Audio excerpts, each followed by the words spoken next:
Tun Dr. Mahathir Mohamad mendakwa Ops Lalang pada 1987 yang membabitkan penahanan besar-besaran terutama ahli politik, pembangkang di bawah Akta Keselamatan Dalam Negeri ISA 1960 bukan berlaku atas arahan beliau sebagai Perdana Menteri ketika itu. Sebaliknya, beliau berkata sebagai Perdana Menteri ketika itu beliau perlu mendengar pandangan daripada Polis Diraja Malaysia kerana pihak berkenaan bertanggungjawab atas soal membabitkan keselamatan negara. Pandangan dan nasihat mereka tidak boleh ditolak begitu saja.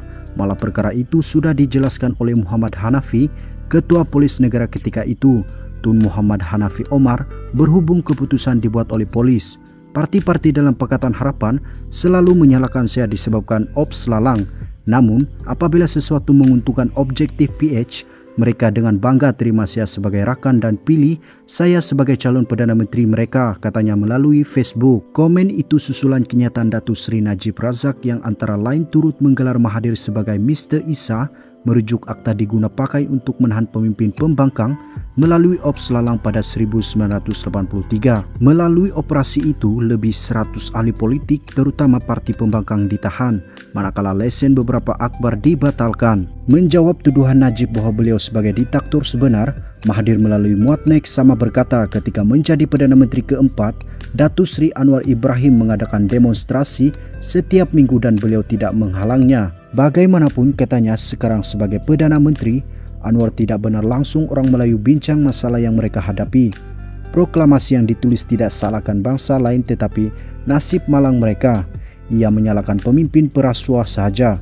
Mereka pemimpin yang salah guna kuasa, mencuri wang, tidak bantu Melayu selesaikan masalah kemiskinan. Jika kita tidak cari penyelesaian kepada masalah dihadapi Melayu, jadi tidak salah jika dikatakan kerajaan hari ini mengenyai kemiskinan dalam kalangan Melayu, katanya.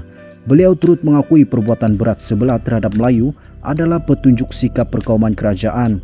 Ianya hasutan kerana bertentangan dengan perlembagaan negara kita.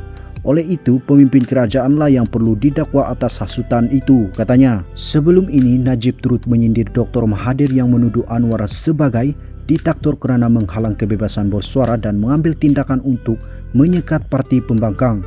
Najib berkata adalah pelik apabila seorang diktator memanggil orang lain dengan gelaran itu. Kiriman di Facebook yang dipercaya dikendalikan pentadbir akaun Najib turut menyenaraikan apa yang dilakukan kerajaan pimpinan Dr. Mahathir selepas pilihan raya umum ke-14, terutama terhadap Najib dan keluarganya.